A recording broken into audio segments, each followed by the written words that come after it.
I think we're good. We're back. All right. Hey, welcome on into the Ryan Ripken Show. We're live down at Liz Tavern in Federal Hill.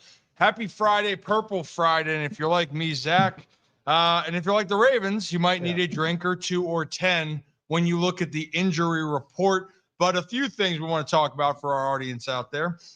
If you do come up and say what's up, we do actually have the Deep Eddy Vodka tailgate toss, and Deep Eddy, working with them, they gave me the freedom to put it on your tab. If you make a shot, you get an orange crush on Zach Bollinger. I don't know about all that, but come over here. We'll see what happens. Give us a shot. All right. So I got to say, this is my first time actually. This just opened, by the way. So if you're looking at it, it looks familiar. If you're from Baltimore, this is the old Purple Patio, and I think it's ready to rock and roll. It looks incredible. I'm not gonna lie, this has been unbelievable so far. We've been here back-to-back days. Yesterday, just kind of give a look around. This is incredible. What they've done back here is unbelievable. Definitely got to come here for a Ravens game, that's for sure. So did I ever tell you my now wife, but at the time girlfriend, Jamie, got her ID snapped here when she was 27, back to the old days. I never told you that too. She's older than me. And she got her ID snapped in half. And you know what? I went next door to Cheese Galore. I don't know if it's still here or not. And I sat there and got a bucket of beers while Jamie and Tony, you met Tony, they went and found a cop to prove that it was a real ID. And they did. And then we came back. It was an experience unlike you would ever. You know what? That sounds those are the moments. I'm not gonna lie. When you said snap the ID, I was like, it's like, I've been in situations like that, seen that. And then you're like at 27, I was like, oh, okay, maybe not at 27. Yeah, it was tough. People still ask Jamie if she's old enough to sit in the exit aisle on airplanes. So, you know what? I guess that's good for your genetics. I keep getting asked if I am. Yes, but for me, people keep thinking that my dad and I are brothers now, and I really can't take that the same way because I am half his age. But my hairline might look 65. But why don't we get into a little bit about the Ravens real quickly? And we'll talk about it's a big weekend actually here in Maryland. So the Ravens need a victory. Hence, you are going to be stressing. You might stress eat, stress drink, and you might be stressing more because it's official. Lamar Jackson is officially ruled out for Sunday's game. Yeah. There it is. It's put out. I don't think it's a surprise, Zach. I mean, he didn't practice. There were reports from the Baltimore Sun earlier in the week that he was going to miss multiple weeks. And the realistic option here is that come October 26th, when the Ravens come out of their bye, I think that would be a realistic expectation to see number 8 back in the lineup. Yeah, I mean, like you said, no one was surprised about this. Lamar Jackson, pretty much since Monday, it's been kind of known that this was a more serious injury, your hamstring. Heck, we had Yoni on. This is not something that you want to play with. This is not one of those, it's just going to hurt. It's just going to, if you get through it mentally, like this is something that can get worse. And especially as you play on it. And if you decide to take that risk to play on it, it can go from Lamar's out 2 to 3 weeks to suddenly Lamar's season is over.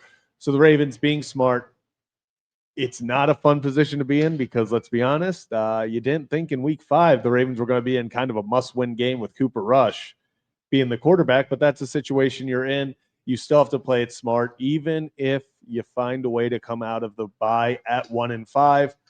We've seen Lamar do crazier things in his career, so you can't count them out when they have Lamar. The biggest thing is you need to have Lamar Jackson out there. The Ravens are their best when Lamar Jackson's out there, and they have the best chance to win with Lamar Jackson out there.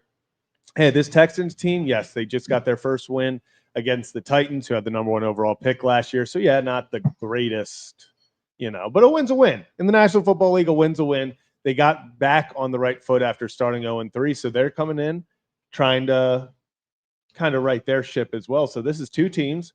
I don't want to call them desperate, but week 5, this is about as desperate as you can get in week 5 for a win for both of these squads. And now the Ravens being without Lamar Jackson puts a lot of pressure on backup Cooper Rush to come in here and kind of do his thing. And hence the next Orange Crush or 3. You guys know if I'm not having Orange Crush, I'm probably having some tequila or 2 or 3. Or 10. The wedding, there was quite a lot of tequila. We were a lot closer to 10 then. we were to 2 or 3. Well, and so you mentioned Yoni, our friend, Dr. Yoni here, True Sports Physical Therapy. And Yoni's my go-to guy when we have to talk about injuries. And for my background is, for those that don't know, spent time playing baseball, been around the game quite a long time. Yeah.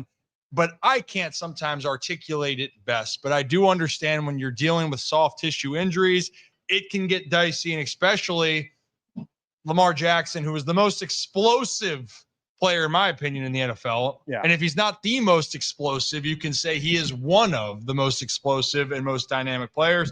So here was Dr. Yoni Rosenblatt talking about the injury and what the ramifications could be for Lamar Jackson, when anyone that's out there wondering, well, he can push through it, it will be fine. Well, actually, the word that Yoni used was this could be catastrophic if you try to push it too soon. They're saying, well, you can play through it, just the hamstring, you just can't be as mobile. How likely is it then? If you're at a point right now where you're teetering on a grade 1 to 2, how much damage can you do by trying to push through it, with especially what you just explained on how explosive he is as an athlete? Oh, it could be catastrophic. If you rush this thing, or if you're going to question Lamar's toughness and say you got to get back out there and fight through it, you're really risking the rest of the season with a grade 3 or the chance of a massive rupture. We see this all the time with calves, right? When guys fight through calves and it ends up being something so much worse, like an Achilles. The very same thing can happen with a hamstring, where that tendon, where it attaches up into the pelvis, can actually avulse or rip off. That is more likely to happen after a hamstring tear or strain. And so you got to make sure that you really take your time and do it intelligently as you're getting that athlete back. By the way, it's important to note that the most force that goes through a hamstring, including all the things that you can do in the weight room, the very most force that goes through a hamstring is actually with sprinting. Okay, so the amount of force that's going through the hamstring during a game day is far and away greater than what's going to happen in a weight room. And so you got to prepare the athlete. It takes a lot of time to get them back to that high level that they need on Sundays. So he mentioned grade 3, a grade 3 sprain. A grade 3 sprain is equal to a tear. And how would I know that? I had a grade 3 when I tore a ligament in my ankle. And I was not as explosive as Lamar Jackson, and a different injury, but you hear what could go wrong. And I know this is not what we want to hear right now, as the Ravens sit at 1-3. If they lose, they're 1-4. And here come the Rams that then the next week just lost at home to the 49ers last night. They're going to be pissed off, and they are going to feel like they need to get a win. So there's a chance here that Baltimore could lose the next 2, and you're sitting at 1-5 with 2 of those games without Lamar Jackson.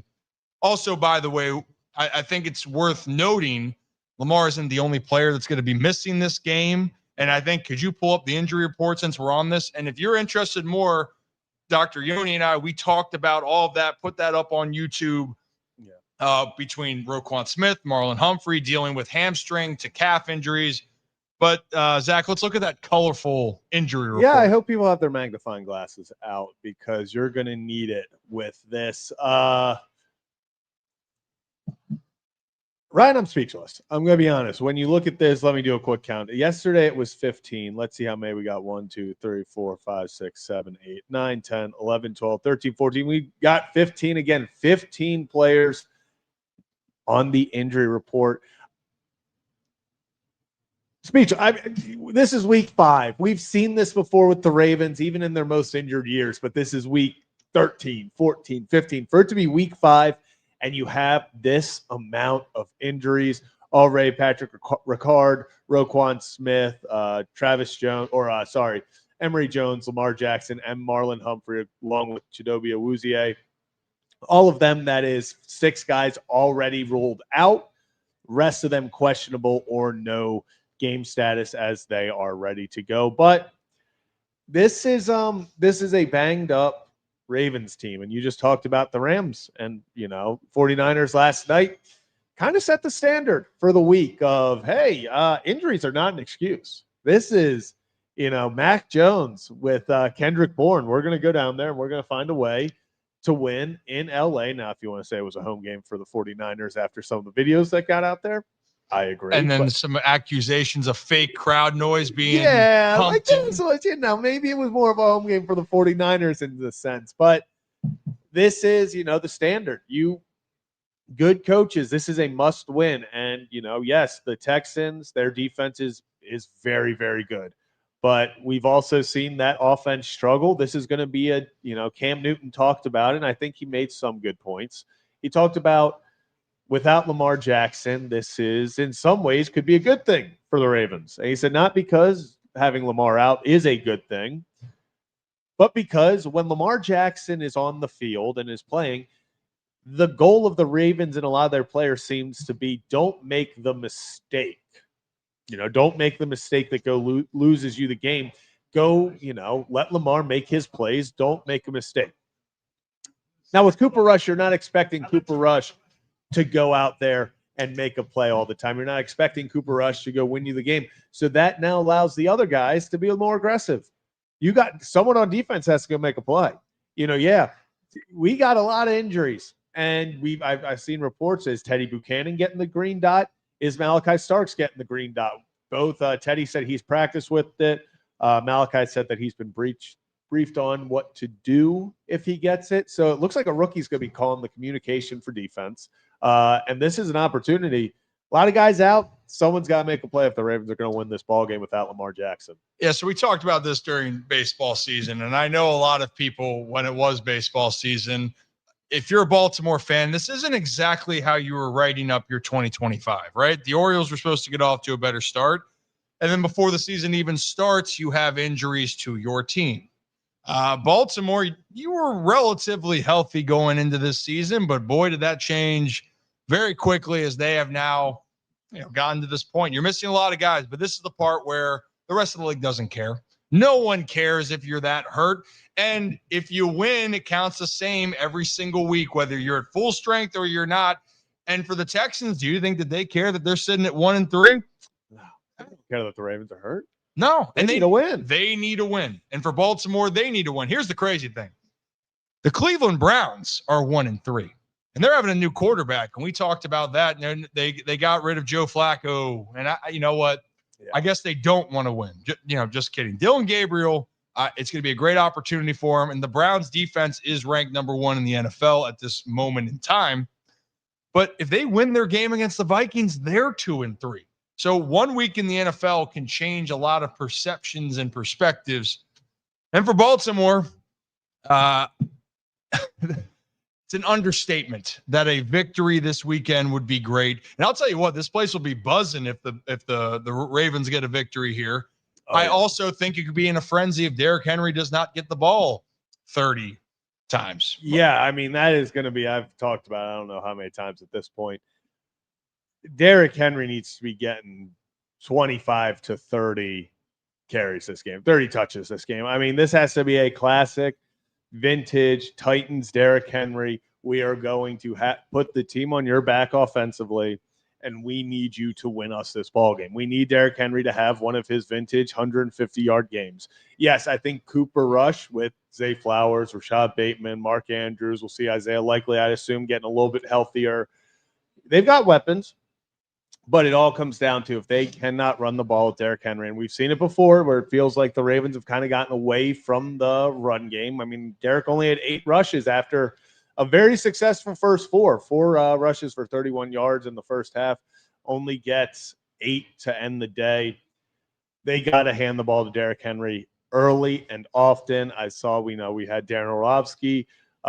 We had Nick Moore react to Darren Orlovsky talking about Derrick only had 8 carries, and that's not going to do it. And Nick agreed. He's like, in the moment, you don't realize how little he was being used on the field. But that team, if they're going to come away with a win against a good Texans defense, against, I'll say it, a good Texans team who I think is wildly underperformed the first 4 weeks, they are going to need Derrick Henry. One, hang on to the football. First and foremost, we got to hang on to the football. Same with Cooper Rush. Cannot turn over. Cannot have a turnover. The Ravens' last turnover, not to the Cleveland Browns that the defense has forced, was all the way back on, I believe, December 23rd, maybe. It was a long time ago. Actually, let me pull up our friend Kevin Ostreicher. I want to get the official Well, the fact that you have to go back to look that far doesn't make you feel that good, especially in the sense that it's another playoff team that the Ravens are playing. But here's the one thing while you're looking that up. Derrick Henry, the last 3 games, has been held under 50 yards. That's tied for the longest streak in his career of not rushing for 50 or more yards. And that's a pretty insane stat to think about since Derrick Henry came into the league back in 2016. He hasn't had a stretch this poorly if it goes this case where he does not, and I shouldn't even say poorly, he didn't get the ball enough. Yeah. But under 50 yards for 9 years, 3 straight games is the longest time here. So time will tell. Did you find that? It was Christmas. Oh, good. Christmas miracle. That was the last time. Actually, it was against the Texans, I believe. I just got rid of it, but yeah, That's okay. It was against the Texans. I know that. And you know what? Steve made this comment right here.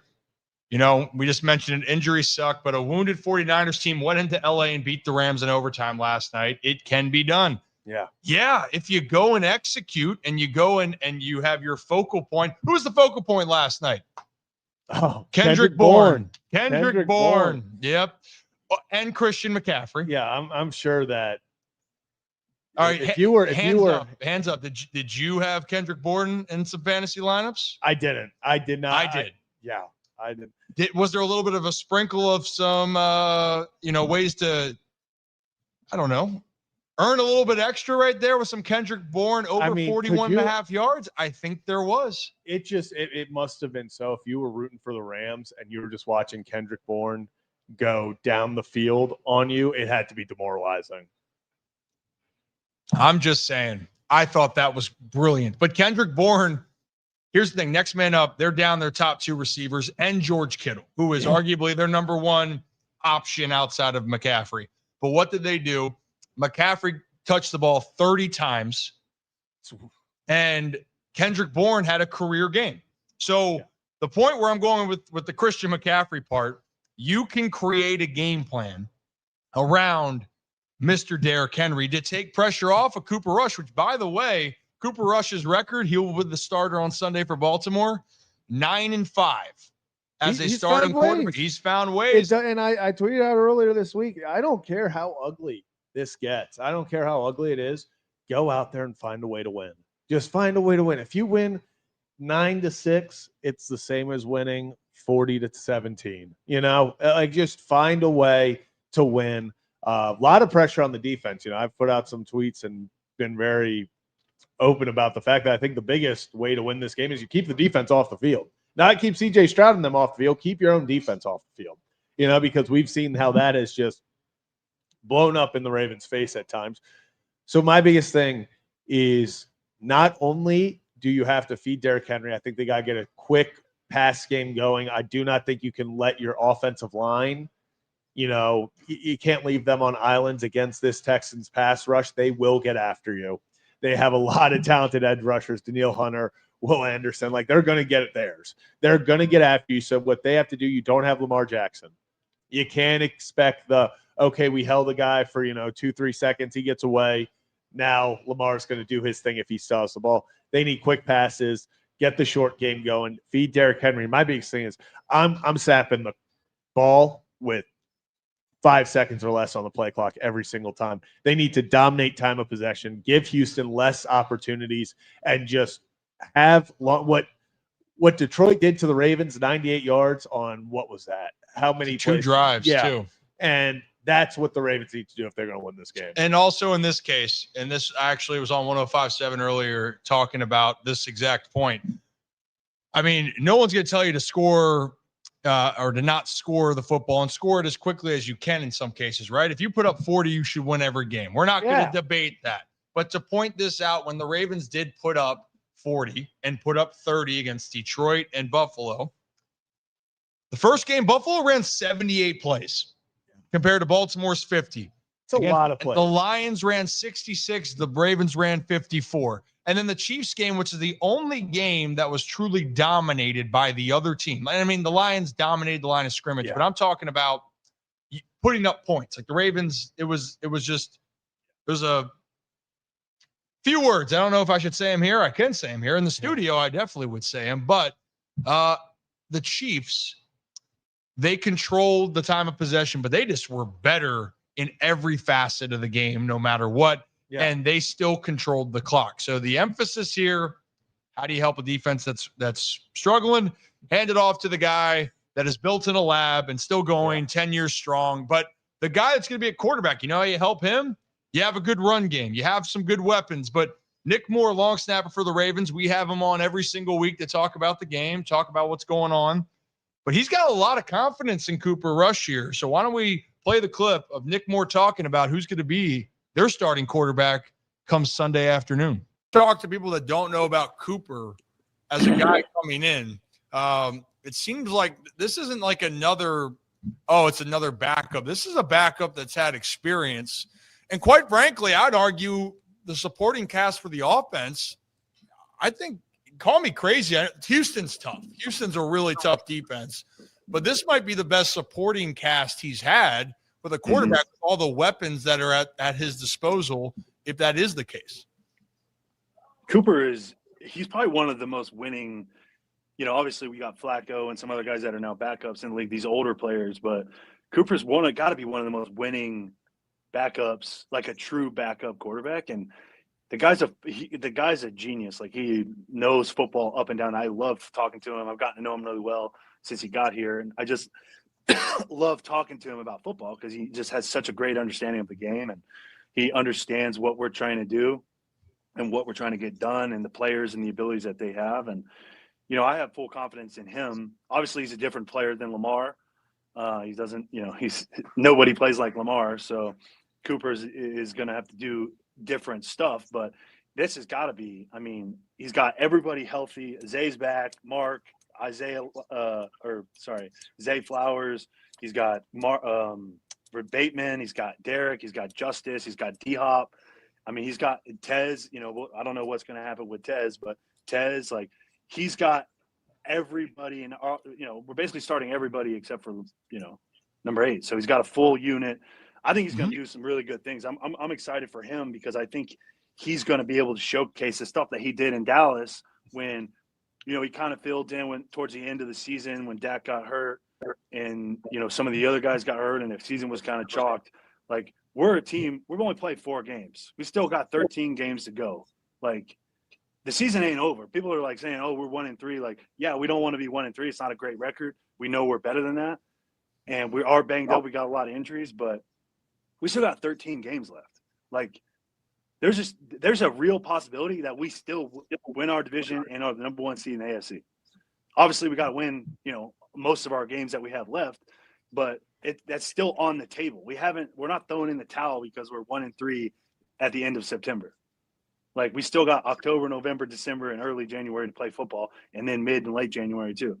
So we're going to continue to win, and Cooper can win games for us. He's won games in the NFL. He knows what he's doing. He knows how to operate at quarterback.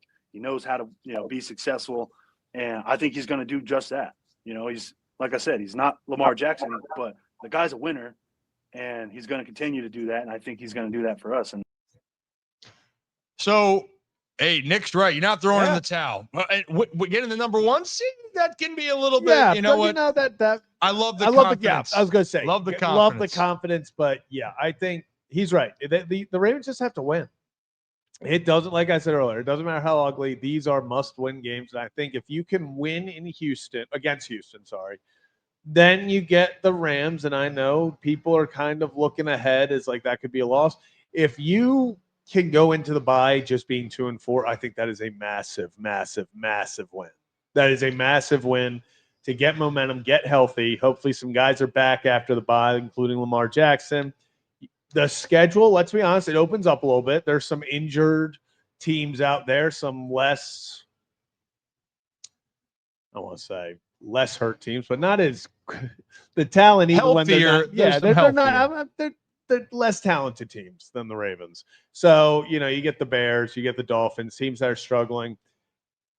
If Lamar is back, you should win those games. So the goal is get guys healthy. And if they can just find a way, scoot back to eventually down the line, maybe an 8-5, 7-5, get just over 500 and then go from there. But they got to chip away. It's a 1 week at a time. No, it's the season over after 4 games. No. They still have 13 left to play. but it starts with winning. You can't dig yourself into a 1-5 hole because then you got to win out almost to really feel good about your position. And here's the thing: if Lamar Jackson is healthy coming out of the bye, because again, I don't think he plays next week.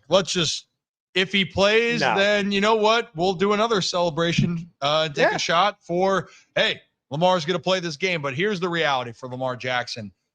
If he does play, and when he does play, the Ravens will most likely in the second half, or, after the bye, they will probably be favored in every game except when they go to Green Bay.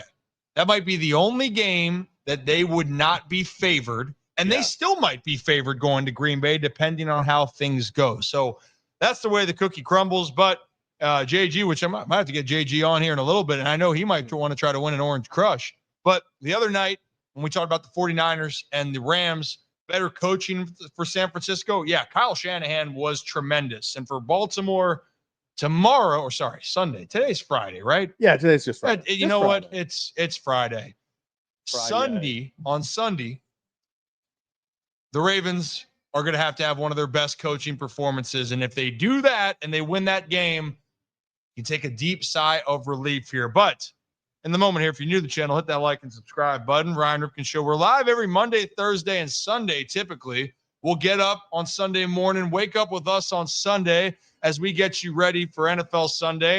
And we're not leading up to kickoff. We'll be going 9:30, 10 to maybe 11:30. Zach might be boots on the ground at the tailgates to let you know what's happening, catching some vibes. I will be in the studio getting things together. And then with Merit Clubs, shout out Merit Clubs, one of our proud partners, we give away then different healthy recipes. So you can just keep eating. In this case, we talked about the dill pickle wings, which maybe we can play that video today.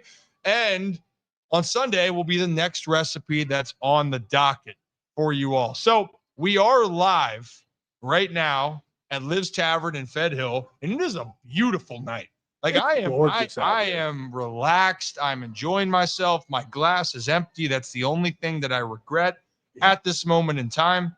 Well, one thing I want to ask the ones tuning in. I said this on social media, but there's songs that you listen to on Friday that just kind of get you going. That really pump up your mood. Okay. In this case, typically I've asked, hey, give me a song. Windows are down, sun's out, kind of like today, and you're blasting it through the speakers. But the difference today, my question on a Friday, is what's a song that you put on that is better when it's amplified by a group of people that you're with? So the two examples I just gave recently, Dancing on My Own. Yeah. I feel like it's a great song, but when people sing it together, it goes from a 10 to a 20 right there. And then, I got to say, I don't think anyone really knows what the meaning of the Pink Pony Club is, but do they belt it out when it's on and you're with the group of people?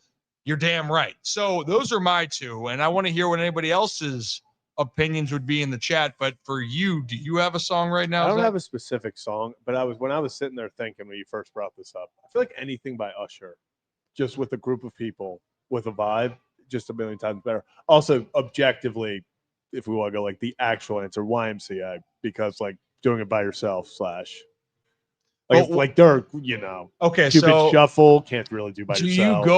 Do you go out to Fed Hill here? Like if I see you out here at Lives, when the sun goes down, or if Some Usher, are you gonna request a song and I then don't get know the if whole I'm crowd? requesting it, but like if it's out there, you got the task at hand. It's fun to stay at the. Oh, well, I thought we were still talking about Usher. I was like, well, yeah, YMCA. I don't know if I'm doing the YMCA. No, you wouldn't request that. I'm just wondering. There was an objectivity to my answer of like you physically. YMCA is only getting played at ball games for the most part. Well, yeah, I wasn't saying, but when you asked the question of I what understand. song's better in a group, I understand where you're going. I get it. I'm trying to think about the thought process for you.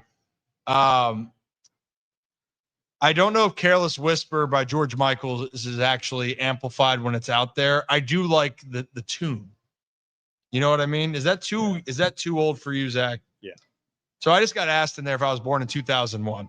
No way. I was for a because they overheard the year 2001. I'm like, oh, sugar. No, we're going back to 1993. 32 right now. Dang. You are a 2000s baby. Yeah, by 30 days. 2000, February 7th, 2000. And here's the thing: the Ravens are celebrating their 25th anniversary. Yeah, the Super Bowl. And you don't 25. even. That's not a compliment, right? I'm just Ravens Super Bowls before my existence, 0. Ravens Super Bowls after my existence, 2. Simple math. You know, we'll bring that up to Jonathan Ogden next time we talk about him and say, you know what, J.O., your team and that defense, it was destiny, but it's not because of you all. It's because of you. I wasn't going to say it, but I'm glad someone did. I'm glad you did as well. Well, we do want to talk more about that game. We do want to get into some of the playoffs and some of the baseball news around Baltimore and around Major League Baseball, because there was some moments here. We did talk yesterday that Big Ben got in a little bit of trouble with the ESPN broadcast, which I think some people saw that when we talked about that. If you didn't see that, Ben McDonald, Orioles broadcaster, him and Kevin Brown, also broadcaster of the team for Masson here in Baltimore. They had the game on ESPN, Padres Cubs, promoting hockey. And Ben, if you know Ben, he was as honest as heck and just said, I ain't going to watch that game. And that didn't go over well. So I talked to Ben last night, and he goes, I got to clear this up. I said, Ben, perception, probably how you said it, maybe not the right timing, but people that know you, you're just honest. You're a simple man. You love hunting, you love baseball, and you love a good crawfish etouffee. Yeah. Those are the 3 things that you love in this world. Louisiana. And one of them that did almost kill you, the hunting incident, which, by the way, I did talk to him about that specific incident. That was a wild update to get that Ben McDonald had fallen out of a tree stand. So when we talked about it, I asked, did you remember anything? Nope. Well, I got to go back and fix that. I go, you're going to go back and fix that. Yeah, climb up there 20, 30 feet. But you know what? I guess do what you love what you do. I like that he specified. He was like, I just went on record. It broke. I didn't fall out of it. He was like, don't be saying I'm falling out of tree stands. It's like, it broke. It was not on me. It was on that. I think that was a good clarification.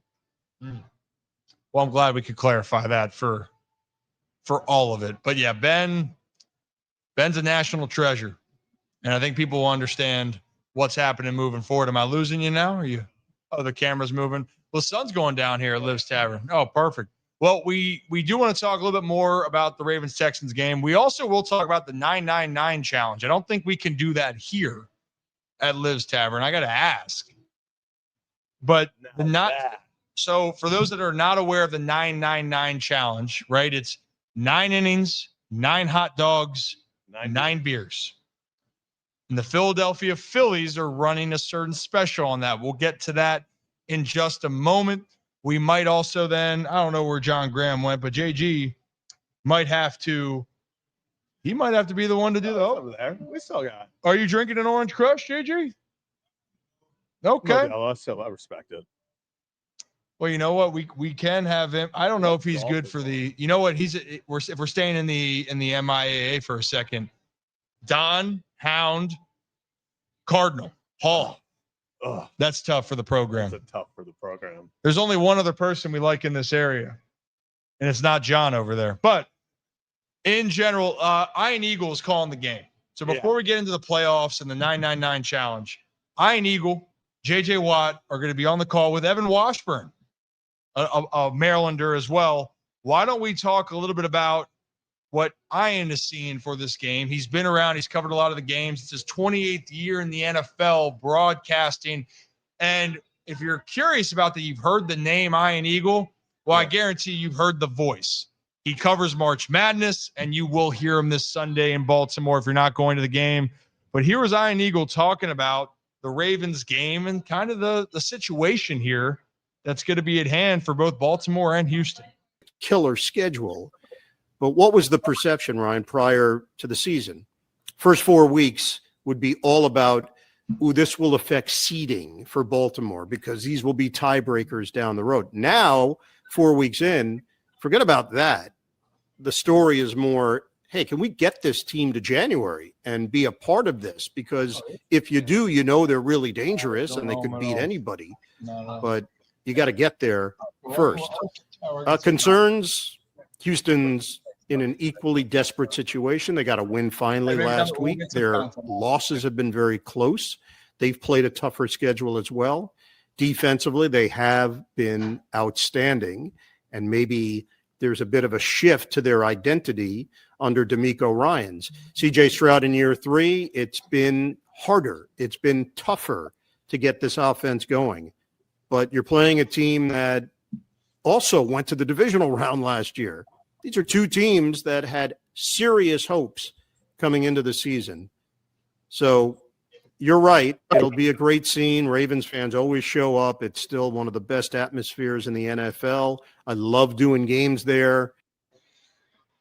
And Ian does love coming to Baltimore here, and he'll be here. The rest of the stories, by the way, he told a story of how he got into broadcasting, which he thought was a feel-good story until it wasn't, but he passed the test. Ian Eagle. Yeah. But he did say he passed all right. He passed all right. But then he also talked about how the Baltimore fans, they're going to show up. The bank's going to be rocking. The urgency here in Baltimore, it's understood. But the point being across, we're about to see something that we haven't seen in a little bit of time. No Lamar Jackson at quarterback. And then a Houston Texans team that also is trying to find their own identity. And they've been going through it. Everyone thought CJ Stroud was going to be the next dude. And I'll be honest, I thought after his rookie year, I thought we'd see that ascension. And whether it was scheme, they have a terrible offensive line. I think that for everyone that wants to say, well, the Ravens are having some trouble, I would urge you to go watch the Houston Texans. They have had the most trouble, especially for a contending team. But what is elite on their squad is their defense. They are a top 5 defensive unit, especially under D'Amico Ryans. So we're going to see that defense probably keep this close. Yeah. And until the Texans late in the game put it on the Titans, it was a close game as well where points were hard to come by. And by the way, Tennessee Titans are one of the worst teams in the NFL that still cannot figure out how to get things going. Yeah, I mean, and that's the thing. It's like, yes, the Texans are hoping to build off some momentum from last week. You get your first win. You're trying to turn it into 2 straight, get to 3 straight, 4 straight, and so on. And, you hit the nail on the head. This is another team. We talk about the Ravens coming in with expectations. This is a team that Jaguars, we weren't sure what they were going to be. Colts, we weren't sure what they were going to be. Titans, you kind of had a feeling, Cam Ward, though, you still didn't know what they were going to be. Maybe he takes off, things like that. But the Texans were kind of seen as that team where it's like, hey, they should win the South. That's a playoff team. That's a team that should win the South at the very least. And honestly, they've been one of the bigger disappointments. So 2 teams that are trying to right the ship. You talked about it. Texans defense is what's going to be keeping them in games, which is so weird to talk about when you have an offense with CJ Stroud, Dalton Schultz, Nico Collins, and them. Jaden Higgins, you spent that second-round pick on, gave him the fully guaranteed money. You have Christian Kirk now. The weapons that they have there are great. It is all about that offensive line just holding. So, this is one of those games where the Ravens, what's the big knock been against them defensively is they're not forcing turnovers and they're not getting to the quarterback. If the Ravens cannot get to the quarterback this game, I don't know what to tell you. This is a bad offensive line where they are going to need to impact the game and take some pressure off the secondary. That is, we talked about going in this year, 5 guys in the secondary that are first-round picks. I'm not sure how many of those guys are going to be playing this season, or this game. So from there, you got to take pressure off them. You're going to probably have some young guys back there like TJ Tampa needing to step up. Looks like Nate Wiggins should be good to go, which will be a big plus. Malachi Starks, but we're not sure on Kyle Hamilton. Obviously, Humphrey and Awuzie are out. It's going to be interesting to see what happens with this secondary and with this defense and how they show up on Sunday. Well, and I think it's evident that communication has been a problem. And actually, so Michael Brocker's almost a Raven, by the way. He's 11-time NFL veteran, defensive lineman. known for being on the Rams, and then was in the Jared Goff, Matthew Stafford trade to the Lions, right? Yeah. So Brockers was talking about Brock when we looked at some of the film, and actually we'll share that going into next week. And we sat down with him talking about the Rams' upcoming game. So that's a little bit of a teaser as we move into week 6. But we looked at it, and actually in some of the cases, yeah, sure was there. Let's call it a gap integrity for the defensive line. Maybe they were outside their gaps, but on the other side of it, they were in a good position to not let Patrick Mahomes or some of the other mobile quarterbacks escape. But where'd the problem arise? It was the secondary. There was miscommunications. And whatever it is right now, they got to try to figure it out. The one main threat, Nico Collins, he's a stud. He's a beast. They're going to try to get him the ball. It looks like at the running back position, still no Joe Mixon, no timetable when Joe Mixon's coming back. But Woody Marks has now emerged. Did you pick him up in fantasy? I did not. I'm too good in my leagues to have that waiver priority. Wow. Okay. Just a little humble brag Just for saying. yourself there. Just Well, saying. okay. Guys don't fall to the bottom 3, you know. Someone, as I've learned from you, Zach Bollinger, extremely humble when it comes to fantasy football. Yeah, I'm just the best there ever is. I wake up in the morning. I piss excellence. It's kind of where you're going. What movie? Fantasy. What movie? Talladega Nights. Okay. I'm worried about it. For those that are tuning in for the first time, Zach, his culture on movies and songs. Too busy in the film room. Well, at least the only song that you do know are the artist that if I say when I move, you move. Just like that. And that is Luda. Chris. Good.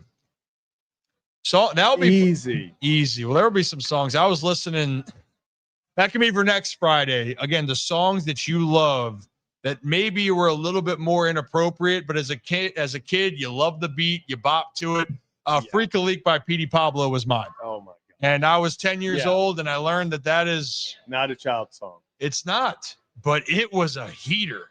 And if that came on tonight, I would, you know what? I might ask for that request right there. Might have to. But the song choice or question for this Friday is what song is better with a group? And really, it's like with a group. You're not going to listen to too much on your own. I saw Tub Thumping right here. I saw Seven Nation Army. I think that might be. Yeah, I mean, that is a very. I like Mr. Brightside. That's a good one. Mr. Brightside is definitely one that's amplified. Yeah. When you get a crowd doing it, it's a good time waiting to happen. I mean, you can also sing Mr. Brightside without any music in the background. I did that at a wedding as well, where I was the actual acoustics. Is that surprising to you at this point? No, it's not. Okay. Well, I'll keep you on your toes. You know what's crazy when we think about everything that's happening in Baltimore? Not the year that people expected. Orioles, season's over. They're looking for a manager. Mike Elias just had the press conference here recently. Finishing dead last. I'm not going to say the Ravens are going to be destined for that. They got a lot of time, but 1-3 going into week 5 wasn't on the bingo card, and probably wasn't on the bingo card, Zach, is that the best team in Maryland might actually be the University of Maryland. Right now, the Terps are undefeated down in College Park, and they have a huge game. Washington, toughest opponent of the year. Washington coming off that loss to Ohio State. Washington is favored. Yeah, 6.5-point favorites at the moment. But we did get news that it's going to be sold out, it looks like. So people are showing up. This Maryland team deserves it. They've been incredible so far in their first 4 games, obviously getting that big win on the road at Wisconsin to get to 4-0. Now you have an opportunity. If they can win this game, like I said, this is going to be the gateway to I'm going to start talking. I'm going to start saying some things if they go 5-0. That's a good team. If they can go 5-0 with wins against Wisconsin, against Washington, maybe grab a win against Nebraska. Maybe 6-0 going to play UCLA. It could get interesting. I don't think UCLA is a good ball team, so there could be a win there as well. So this is where we can get ahead of ourselves. So Maryland could compete for the Big Ten championship. Okay, well, that's where we'll pump the brakes. However, if they take care of Washington, you get Nebraska at home, UCLA, and then you're looking at Indiana, 8th-ranked Indiana, November 1st. Hey, how you doing? It's a little interesting. It's a little interesting with really the Terps. interesting. That would be great to see. It's great for the area. The Ravens dominate. The Commanders dominate down going towards DC. But the Terps, man, they need some love, but they haven't had the team that everyone's been hoping so far. In college football, we're starting to get into it. I just would love – that's like the one thing missing in the region, right? Yeah. And by the way, I love our teams in the region. Towson, Loyola, Terps, you know? Hey, I am all for the teams, but we're talking about the one team when you grew up. What was the one sport in college that people gravitated towards? And hint, the guy that was sitting behind us might have played for one of those teams at Maryland and Penn State. Basketball? Yep. The Terps in basketball. That was it. That was the team growing up. 2002, Zach, that's why the Terps won their first championship. You were born. So A lot of things happen. Let's just say it. you take too much credit for yourself. I'm just putting out stats where championships were won and something happened just very slightly prior. I'm just saying. Oh, you're a good kid. I don't care what Don't blame me, everyone blame at the Loyola stats. says about you. But for the Terps, it would be a welcome to see a team right there be in the midst of it and have a great time. I got to be honest, I am running low on a drink, and I'm trying to debate how I get the next one. It might be if you want to re-up, and then I can. Is there time to? Do we have a clip to play? I think we had a clip to play. That's running over. I can't get over. This is the first day that's actually felt like fall for me. By the No, way, it is. This is beautiful weather. We picked a perfect day to come out here. it's gorgeous. Somebody's going to have a chance to win a Deep Eddy Orange Crush on me, on you. Yeah. Put it on me, your you, tab. On me, on you, on them. On us. Yes. And this Sunday, by the way, we're going to have our live show. It's the first time we'll have our boots on the ground segment to be able to actually go down to the lots, let our viewers that are not going to be in Baltimore see what all the chaos is looking like as the Ravens get ready to play the Texans at 1 p.m. on Sunday.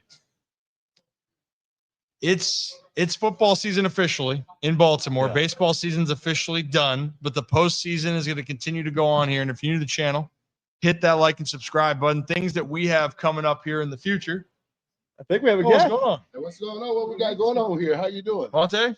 How you doing? You doing Ryan all right? Ripken, nice to meet you. Monte Leach, nice to meet you. Nice to meet man. you. Okay, well, in this case, we have former Ravens that pop up from now again. I was going to say, Jersey's still rocking it. You're still pretty good, Yeah. I may have one play in me, but I don't think so. Hey, you know what? There's a few linemen that the Ravens are down if you want to help out here.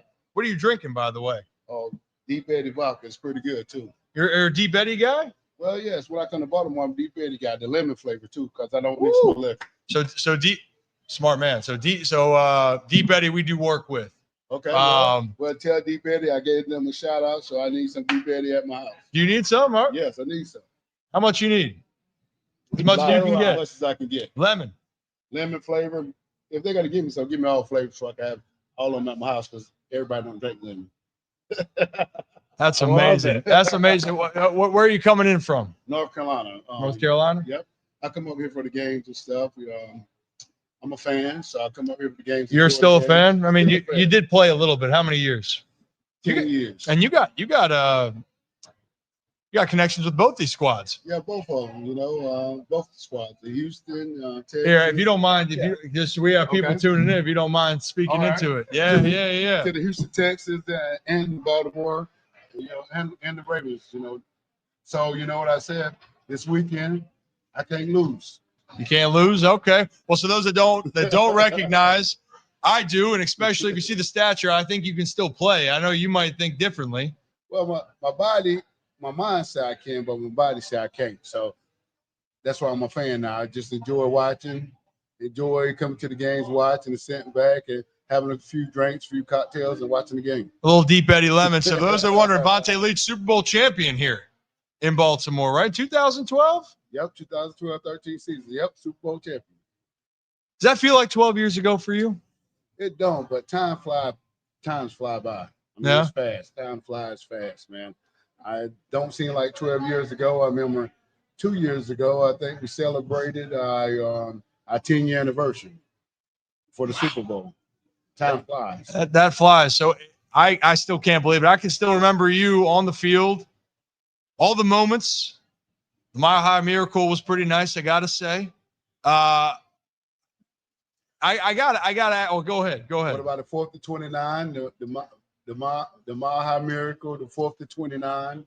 Gosh, on the dump down, the 3-yard check down right there. 3-yard check down. Just how you drew it up. Just how we drew it up. Hey, so I got to know for a lot of people. So my last name Ripken for me. I'm from Baltimore. Of course. Had a dad that he played a lot of games, and they thought that was cool, right? Like, good for him, right? He did pretty well, but I always like to talk about like the beginning days of in baseball. You got to go through the minor leagues. Correct. Maybe for you in the NFL, you have like a welcome to, because I can tell some moments about rocking through Rome, Georgia, 13-hour bus trips, not knowing what the hell's going on. But do you have a moment maybe to start your career that was maybe a little bit more eye-opening to you as welcoming Vontae Leach to the NFL? Yes. And I started my career out at Green Bay. Was a undrafted free agent. Okay. We're in training camp. And we have what you call walking through the Green Mile. If they don't know, they put the undrafted rookies. We don't have the regular lockers like everybody else do. It's you have to walk a Green Mile. We call it's a long walk in another locker room with the undrafted players and everybody else. So we call the guy to come cut you the Grand Reaper.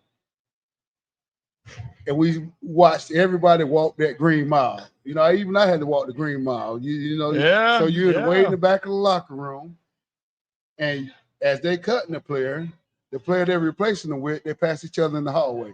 That was my welcome to the NFL moment. That let me know that this is a business. This is what you did for me lately business. This is a win now, and business, and that's what it was. I was like, wow, that's eye-opening. Well, when you're a rookie, you see something like that, especially when you're trying to make the team, that messes with your mind. I mean, so I tell people when you're growing up and you're playing the game, you love it, you're trying to win. And your focus on that point is you're trying to win. And then when you're trying to make it, and each year, look, do you want to go out there and win a Super Bowl? Yes, but you want to try to get established. When you're getting to the league, you're trying to prove that you belong. So probably Vontae in year 8 felt a lot more confident than Vontae had to walk to try to see if a team thought that he was an NFL caliber player, right? Well, yes. For my first 3 years, I was just trying to make a roster, make an NFL roster. Yeah. That was my mindset, because I got cut probably about 5-6 times. So my first 3 years, I was trying to just make the roster. That was it. Once I made the roster, established myself, now I say, hey, I want to be a Pro Bowler. I want to win the Super Bowl and stuff like that. Yeah. And that's how it goes. So I got to know. Now I'm going to look up a stat here. Don't look. Peek away for a second. Okay. You got to call raffle here. So maybe we'll have fun with this one real quickly. I'm just curious because when I talk to, let's see. Okay. All right. I got it for a second. So Jonathan Ogden, became friends with him over the years. Okay. He's still as big as ever, still would kick my ass. But I asked him about, do you remember the touchdowns you had in the NFL? Because for J.O., he had, I think, 2. And he remembers in St. Louis, Kyle Bowler threw him a pass and how many times. And we've talked about him winning the Super Bowl, and his eyes lit up for him catching a touchdown. Can you tell me how many touchdowns that you had in your career? In my career, probably 8 of them. According to this, for receiving, you had 5. And for rushing, you had 6. You had 11. I had 11. Wow. Do you remember? Is there any one that you can specifically remember that jumps out to you? Well, yes. All right. I caught the first touchdown. I'm sorry. You're right. 8. You had 8. I apologize. I caught the first touchdown in the 2014 NFL season. So that was opening up. Oh, no, 2014 NFL season. So you were. I caught the first touchdown against Denver Broncos. Oh, in the NFL. Out there? That's right. Yeah. You know what? I got to be honest. I forgot about that great memory because then halftime hit and the second half started. Oh, wow. Yeah. It was excellent. That was not that fun. But what really wasn't that fun that we didn't get a chance to open up in our home city. Yeah. After winning the Super Bowl. That was That was going messed fun. up. That was messed up. That was messed up. At a lot of ways, that was real messed up. So I got to go back and watch that play. You kicked Yeah. off the 2014 season. Correct. All And right, I got one more thing for you. Okay, one more, and then you got to go I do the gotta go. raffle. No, I caught Aaron Rodgers' first pass ever. You I started his career. Look it up. I started his career off. Okay. Only for 1 yard, but if I wouldn't have caught the first pass, his career would never start. So you just gave one of the greatest trivia questions now. Correct. Who caught Aaron Rodgers' first pass? Look it up. Vontae Leach. Look it up. The man, the myth, the legend. Hey, I appreciate it. you, man. Thank you for having I'll me. come when I'm done. I'll come find you, and I got to find a way to get you more deep Eddie. All I right. appreciate it. Thank you. Appreciate you, man. Yeah, have a good one. Vontae Leach still got it. That trivia You question never just know. blew my mind. You never And know you'll- what you're going to get. You never know what you're going to get down at Liv's Tavern here Friday night down here in Federal Hill. Ryan Ripken Show. We're live, and we'll be doing this throughout the fall season, by the way, and opportunities for us to win. And with our partners involved, you come out here and you come. I'm not going to say it's. I always love interacting with people. That's my thing. I think Jamie thinks that I'm an extrovert, and I get more energy being around people. So in Feed this off case, the though, energy. feed off the energy. You never know what's going to happen. So we got going through this football season. Merit Club's going to allow us to give away some opportunities. Deep Eddie's going to allow us to give away some alcohol on us, which is on you, It's on them. which And is by on. them, in them. It's on them. That group over Yeah, there. that group. Beautiful. It is, man. And Steve, that's right. If that wasn't spontaneous, that was a good one. Yeah, we heard he was around here. Yeah, we actually Brody got, came up and was like, "Hey, Vontae's here." I go, okay. and we were like, Great. yeah, well, maybe we'll see him afterwards. And suddenly I saw him in our review. I was like, I think he's walking over here. What a cool guy. And was it Greatest. no plan, zero plan. Yeah, no, there was just things. Cool Just- things happen when we're around, you know? Maybe Hey, you that's know it. what? We like to have a good time here, and as you can tell, Vontae seems like he has a great time. But also, Fantastic. I always love asking that first question about the business of how you're trying to make it. Because here's these guys, and I remember watching that season back in 2012, 2013, where you're sitting there going, damn, you want to go there and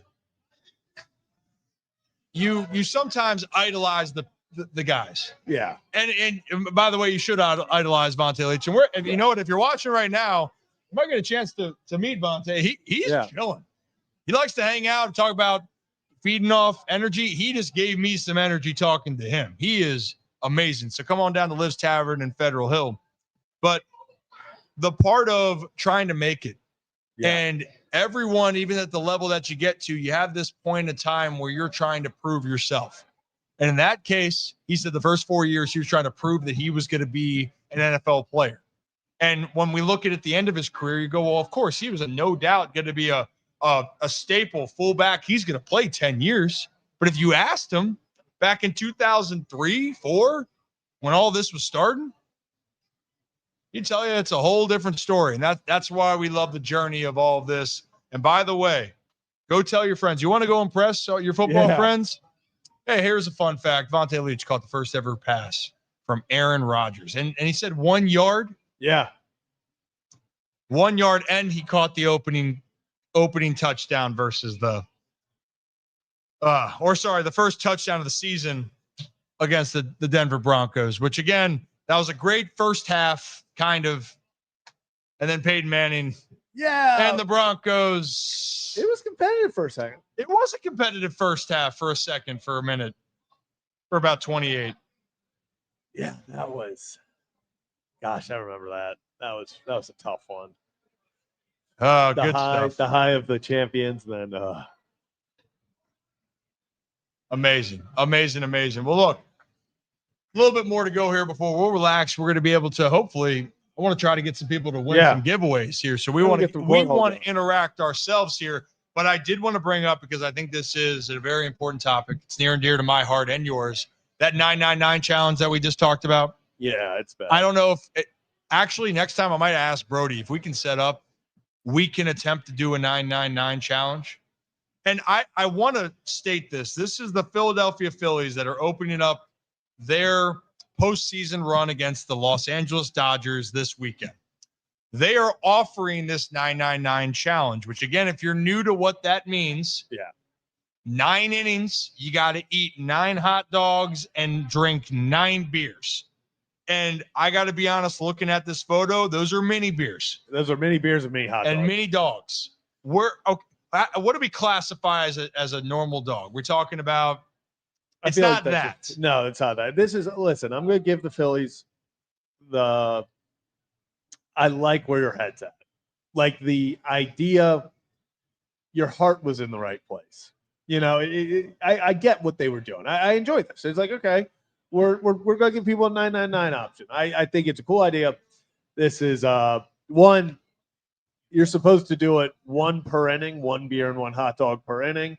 Suddenly, if you're doing this you get this before the first, by that 9th inning, you have a very warm hot dog or a cold hot dog and a warm beer, probably through the final 3 or 4 innings. Also, it's miniature. Like I understand the idea. I get why they're doing it. But at the same time, and then someone also brought up, you know, you're sitting down and something big happens. You can't just stand up. You got your 999, you know, a big Schwarber home run. You can't just jolt up with your 999 beers and hot dogs. So I like where their head was at. It's not a 999 challenge. Not it's not. And Karen says it right here. That's like a 4.5. I would call that, you got to have a doubleheader. And I play a lot of doubleheaders in my career, Zach. That would have to be a doubleheader. You'd have to take that down twice. And then that would classify as a true 999. But we'll play 18. Let's play 2. You got to play 2 if you're going to be considered the 999. If you tell me you completed that, yeah, I would believe no. But if you told me you did that and you showed me this is your proof, no. That's not acceptable. No, that's not maybe as a Don that can be accepted. Unreal. The slam. Not here. Time out. Hey, my show, my rules. What I'm saying. We might have to get 2 of these. They have that here. Challenge. Well, I gotta get some food here in a little bit. I gotta sample. Ooh. Just make sure that it's okay for everyone. You know, maybe sample one of everything on the menu at some point. That actually might end up happening here. You know who would love that deal of our group? Oh. Rocco. Yeah, that's true. Rocco loves to sample something. Oh, dude loves a sampler. Loves a sampler, loves his wings, loves upper body, hates legs. No doubt about it there. Hates legs with a passion. Yeah, and like that's a good point here too. That looks like the Yingling right there looks like 3 of those beers. Yeah. Literally. And I'd have to agree. I agree. That's a great. The Yingling actually makes this worse. Because obviously that's a tall boy Yingling, but still. Hey, tall boy. The other thing I was going to say, and you know what, Brooks? Yep. I got to return some calls. You know what? Busy man, and I apologize, but there are some other opportunities for us. So stay tuned for all that. We appreciate you. We appreciate all of you guys. This is a beautiful night. This might be the night of the year so far in Baltimore. The weather here is gorgeous. I might not go home tonight. It's a nice. That won't go over well with the missus, but I might just stay down here for a while. Just spend the night at Livs. Spend the night at Livs. Living the Livs life. Living. We got to work on the play on words. We're not there. It's just the first one. I'm surprised. You know, I'll be honest. I'm actually the one wearing the colorful shirt tonight, and not you. Yeah, no, I'm not. Usually you're the one in the black. Really, I'll be honest. I was about to put the black shirt on, and I think I left it at home. Yeah, I was gonna say that's my uniform, so to speak. But do you recognize what this shirt is? Yeah, that's backyard baseball. Adios baseball. Yeah, baseball. Baseball. It's Spanish. And I can't explain what could be happening moving forward with backyard sports and backyard baseball. But I am excited when the time comes that we will talk about that. But Pablo Sanchez, that's where the reference is. Adios baseball. Pablo Sanchez, one of these days we have to rank probably one of the best video game characters. But if I was to say blind ranking right now, I think he's probably in the top 2, and he's not 2. Yeah. So Pablo's all-timer. All-timer. Doesn't get much better than backyard baseball. They got all the backyard sports coming back. Talk about childhood memories. Backyard baseball, backyard football. Those were really the only two backyards I played. Yeah. I don't think I never got into the hockey or any of that. I'm surprised you were old enough. Here's the crazy thing for me is that you were 1 year old when I was obsessed with the game. Backyard baseball 2001. Calvin's on the front cover. I got to be honest, he's a little bit better than I thought, but he's definitely not one of the top 5 picks. He might be number 1 in my heart. Yeah, but he is not in the draft. No. He'll be in the draft. I have to. Yeah. You know? You're not taking Pablo's there? No, I mean Pablo's 1-1. Yeah. I mean you can't. You got to pick with your mind, not your heart, when it comes to all this here. But oh goodness gracious, is there any other big storylines that we wanted to touch on today? And it's starting to get busier back here. Yeah, I was gonna say it's really filling in out here. It's got a good time. Liz Tavern, Oh yeah, it's amazing. This is beautiful. Delaware versus Western Kentucky kicking off soon. What other? Oh, by the way, I got a shout out. Then my brother-in-law, he also streamed it at my wedding.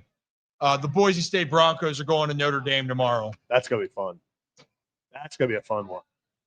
I'm hoping for his sake that the Boise State Broncos can go out there and play. But besides for other college football, West Virginia, BYU, Iowa State going against Cincinnati. The other big games on the weekend here.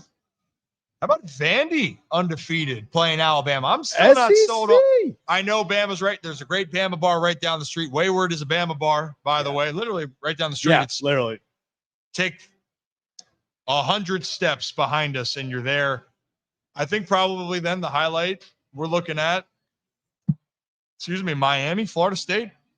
Then looking later at night.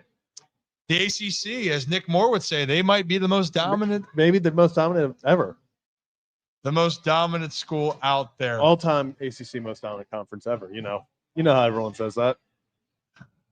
Classic ACC. So going into this weekend and what our plan is moving forward for our shows, just as we've been asked about it. So we are going to still have a lot of these interviews that we have. So yesterday we had Ian Eagle, Nick Moore. We previously had on Joe Thomas. So each week we're going to try to have a legend of the game for the opposing team. So we got a couple up our sleeve. And actually, we were supposed to, I'll say this now, we're supposed to have Lions legend Calvin Johnson a couple weeks ago, which that's still in the cards. That still is the plan to have Calvin Johnson come on. And I want to ask him about what's harder, catching a ball over 2 or 3 defenders or trying to win Dancing with the Stars, which I believe he finished 2nd or 3rd. He didn't win that year, but I think it's a great question to ask, especially as we move forward into the, he finished 3rd. Oh, hate to see it. I guess he'll take the single season receiving record, at least at the moment. Yeah, at the moment, maybe that'll be his pride and joy. But who knows? Maybe he surprises us. Maybe he will. Maybe if he comes on and we can talk about his former teammate, Matthew Stafford. He's coming to Baltimore next week. He looks good still, too. Yeah, clones to him well. He's the clones to it. That is hysterical.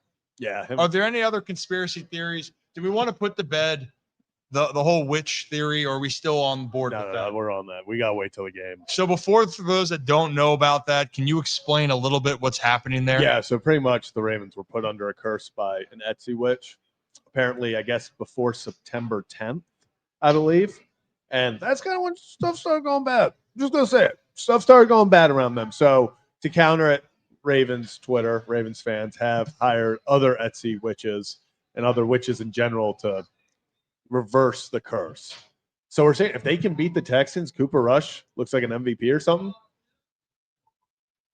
Just saying. It's only crazy if it doesn't work. It's only crazy because you've heard my superstitions and what I've done to get a ball club back on track.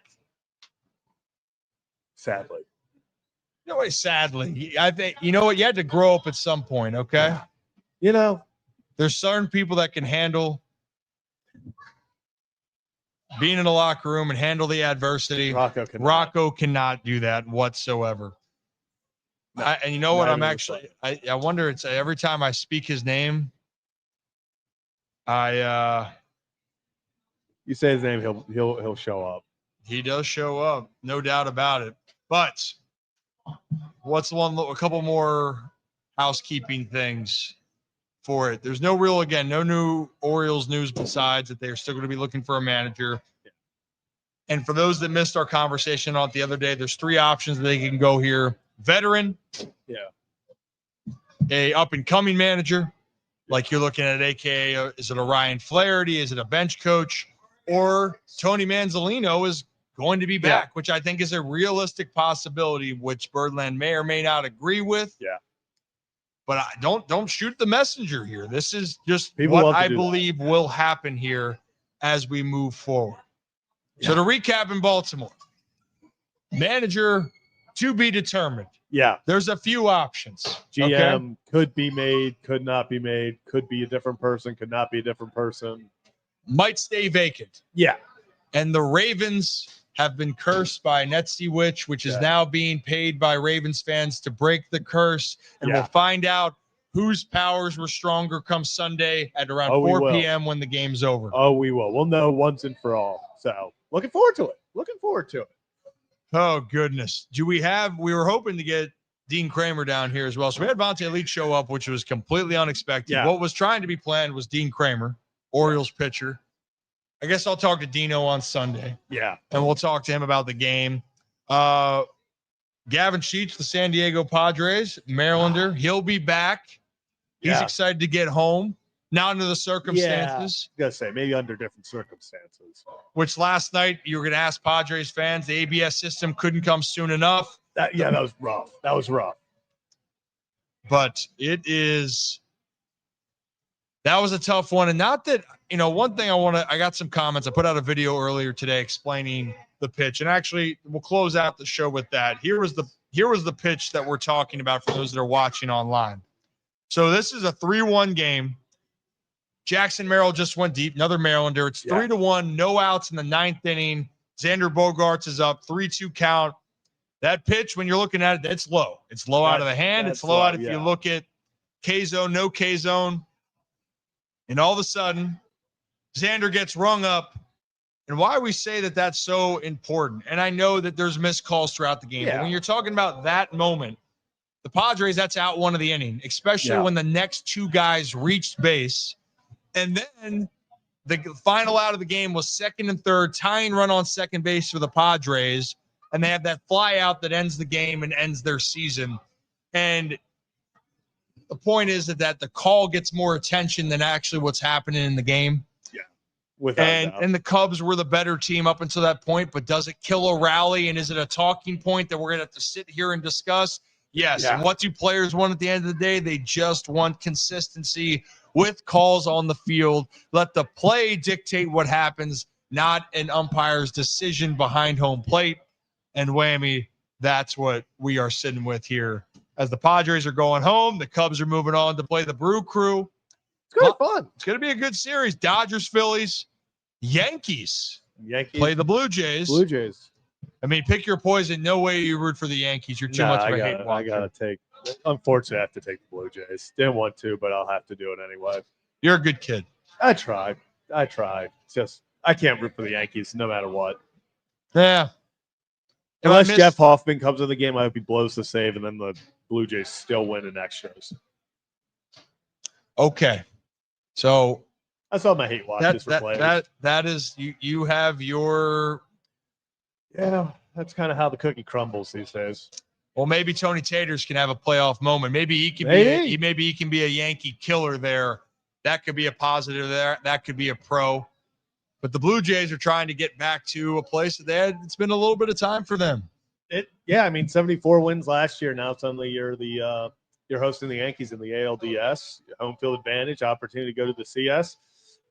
Hey, I mean, this is what the Orioles are looking to do next year. The Blue Jays didn't make any sweeping changes. They kept Vladdy, obviously Bo Bichette, guys like that. George Springer had some veterans come in. And I think that's kind of what the Orioles are hoping for is, hey, we're not doing too much. Maybe go get a star pitcher or something. But for the lineup, a lot of that you feel like is in-house. Yep. You feel like it's in-house. You'd love to see more. And at the moment, though, you're going to just have to enjoy postseason baseball and realize that, hey, it's going to be another team winning, but maybe, just maybe, and I believe it, in Baltimore in 2026, they'll be back in the hunt and making a difference. But, Zach, I think right around 7 o'clock, that's wrapping up this happy hour, which, by the way, here at Liv's Tavern, we're going to be doing this throughout the fall. And the unexpected was Vontae Leach joining us. You never know what's going to happen when we're But live. we will have more expected guests that will join us as we continue to figure out how we're going to make all of this work here at Liv's Tavern in Federal Hill. But one thing's for certain, come Sunday right here, this place is going to be jam-packed. It is going to be one of the spots to be. If you are not at the stadium, if you should be here. Yeah, no that's doubt for sure. about it. That's for sure. The bank will be popping. There's two things that will be in common here on Sunday. The bank and Liv's Tavern will be popping. And with the setup here, you're not going to miss it. And for future times that we're here, we're going to be giving away opportunities where you can win. All you got to do is come up and say hello. Yeah. That's really all Simple we're as asking that. for. Simple as Vontae Leach that. came up and asked for Deep Eddy vodka. Well, guess what? Vontae Leach is going to get some Deep Eddy vodka. What happens? That's what happens here.